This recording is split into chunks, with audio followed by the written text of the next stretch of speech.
Baseball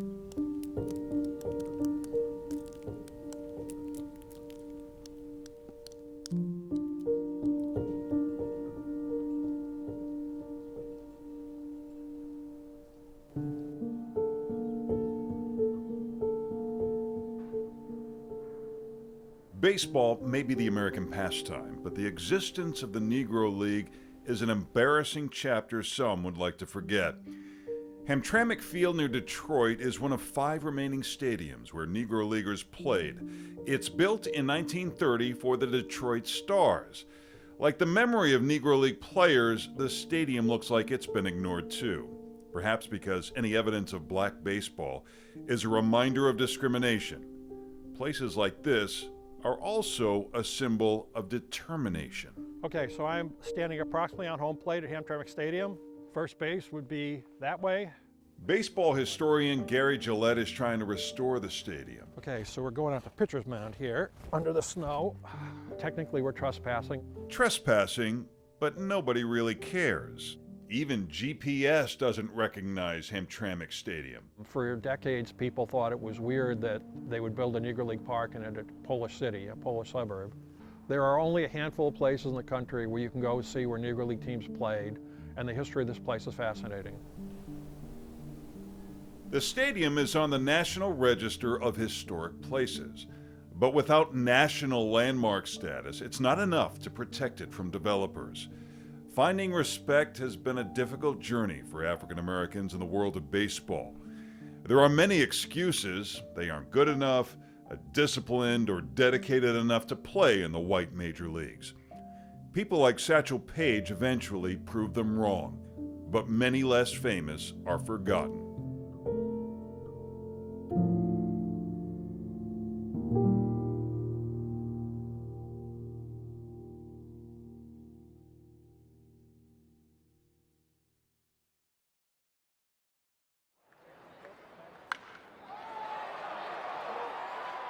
All-black professional baseball teams exist as far back as the 1880s. The first, a team of waiters at the Argyle Hotel, a summer resort on Long Island. And it was a form of entertainment for the wealthy people who came out there for summer vacations. Catcher Fleetwood Walker is the first African American to join a major league team, the Toledo Blue Stockings of the American Association, in 1884. But baseball in the 1880s sees a resurgence of racism, led by Cap Anson of the National League Chicago White Stockings, a precursor of the Cubs. Anson refuses to play against Walker. As many as 60 black players play on organized baseball teams in the 19th century. By 1898, there are none. It was a gentleman's agreement, or I would call a son of a bitch agreement. The sons of bitches that ran Major League Baseball, minor league baseball, pretended there was no reason that blacks couldn't play. They just couldn't find any good black players. It was all racism, pure and simple. A color barrier is built that lasts nearly 6 decades. I would say that American history and discrimination against African Americans and baseball history and the segregation up till the late 40s are inextricably intertwined with American history. We shoot video here at a vacant Hamtramck Stadium on a snowy Martin Luther King holiday. So I'm standing in the grandstand at Hamtramck Stadium behind home plate, looking out towards center field. But within these walls, players once enjoyed the same summer nights. The crack of the bat sounded no different. Visiting teams included baseball greats Satchel Paige, Josh Gibson, and Cool Papa Bell. They were such fabulous players. I think that's kind of hard to accept that men of color were so great. Joyce Stearns' father was the hometown hero of the Detroit Stars, Turkey Stearns. Dad was quiet, reserved, loving and caring. He didn't talk much. He let his bat do the talking. Deciphering a curveball is one of the toughest tasks in all of sports. But for African American ball players like Turkey Stearns, that is the least of their worries. They face issues like transportation, poverty, and racism, to literally risk their lives in some cases in hopes of greater opportunity. They would stop to eat, and they were denied access to the restaurants. And that was a challenge, and there was no air conditioning on the buses. So these men played under very difficult circumstances. My dad was not bitter. He got up every day and he enjoyed playing because, as my sister said, he played for the love of the game. He had no animosity toward anybody. Turkey Stearns was a lifetime .348 hitter and led his league in home runs 6 times. And yet, most people have never heard of him. Because of racism, discrimination, I mean, that's the real answer. My dad's in 5 Hall of Fames, and people don't know that, and they still don't know who he is. And that's because people are uneducated and unknowledgeable because they choose to be that way. So tell us the story of the plaques.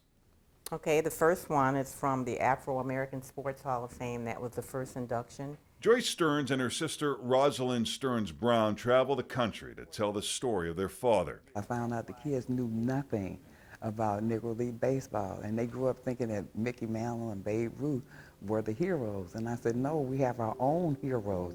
And I said, and one of them is my dad. Why did they call him Turkey? Now, that's up for discussion, because some people say that it was because he flapped his arms and the way he ran around the bases.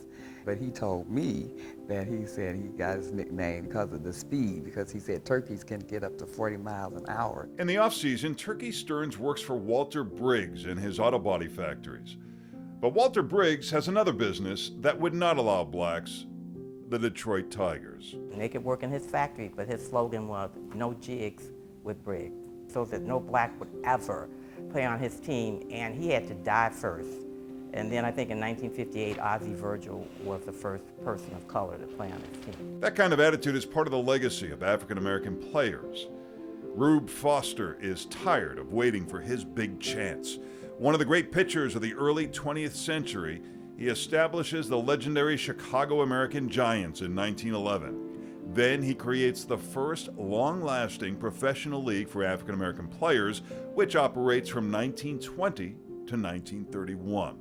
When Jackie Robinson breaks the racial barrier in 1947, people like Rube Foster and Turkey Stearns are past their prime, but they paved the way for others. When integration came, black fans said they wanted to see their heroes play against the white boys and see how good they were. And of course, Jack Robinson, Willie Mays, Hank Aaron, Ernie Banks, these guys, all of whom started in the Negro Leagues, proved how great they were and how it was idiotic to think there weren't major league caliber ball players throughout the Negro Leagues.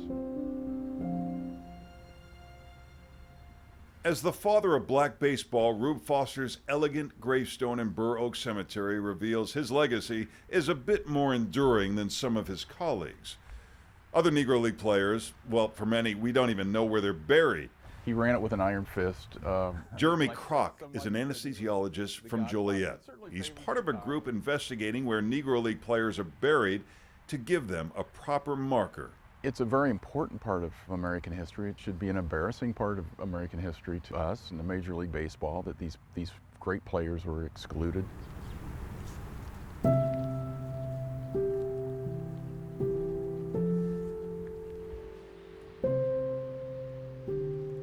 Kroc grew up in Ardmore, Missouri, the hometown of Negro League All-Star Jimmy Crutchfield, who played for the Chicago American Giants. Our family always goes to cemeteries. We are big cemetery people, paying tribute to our family that passed before us. So I took the family to Burr Oak Cemetery here in Chicago. We have to go see Jimmy Crutchfield's grave. But there's no grave marker there. It's about honoring their lives. Sometimes we say we give recognition, we give redemption. He traces the burial sites of players and so far has erected 40 grave markers. Perhaps the gravestone begins to retell the story. There's an old saying that you die 3 times. You die when your heart stops, you die when you're buried, and you die when someone says your name for the very last time. And hopefully by placing these grave markers down, people cross over and say Jimmy Crutchfield, and that keeps Jimmy Crutchfield alive. Proudly explains why today I feel both humility and pride, because God let me play the game and to learn to be good at it. In Ted Williams' Hall of Fame induction speech in 1966, he offers hope for the legacy of Negro Leaguers. And I hope that someday the names of Satchel Paige and Josh Gibson in some way can be added as a symbol of the great Negro players that are not here only because they were not given a chance.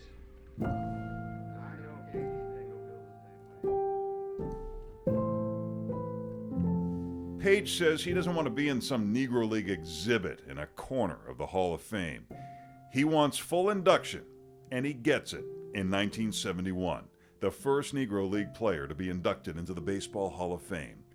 There are now 29 players, 5 executives, and 1 player executive, Rube Foster.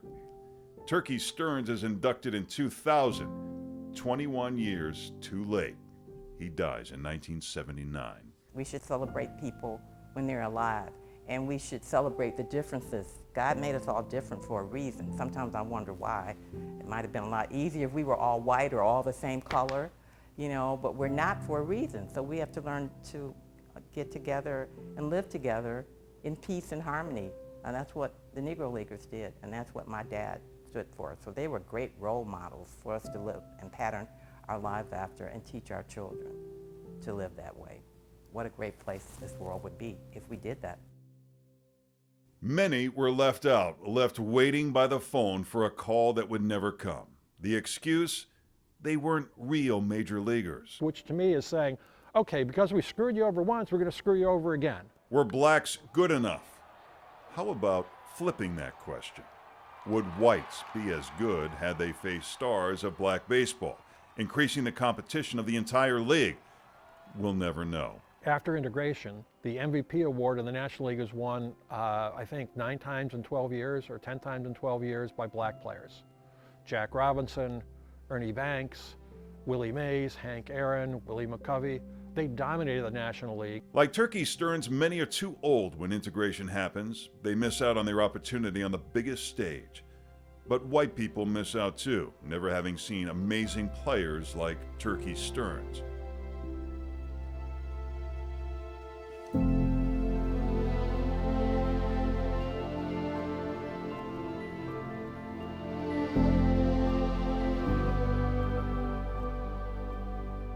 Nobody plays at Hamtramck Stadium now.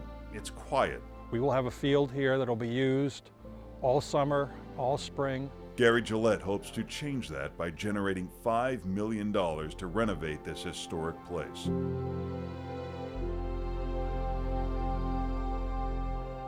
But it's not to build a quiet monument. Kids playing here would more honor the glory days. They whittle their own bats, play in cow pastures, and create their own glory. Ex-players tell of fond memories despite the struggle.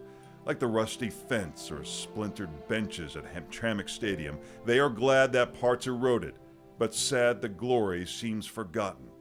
The legacy may not be the statistics, but the attitude of players who persevered through hate and poverty. Jimmy Crutchfield once said, "We didn't have time to hate people. We had ball games to worry about."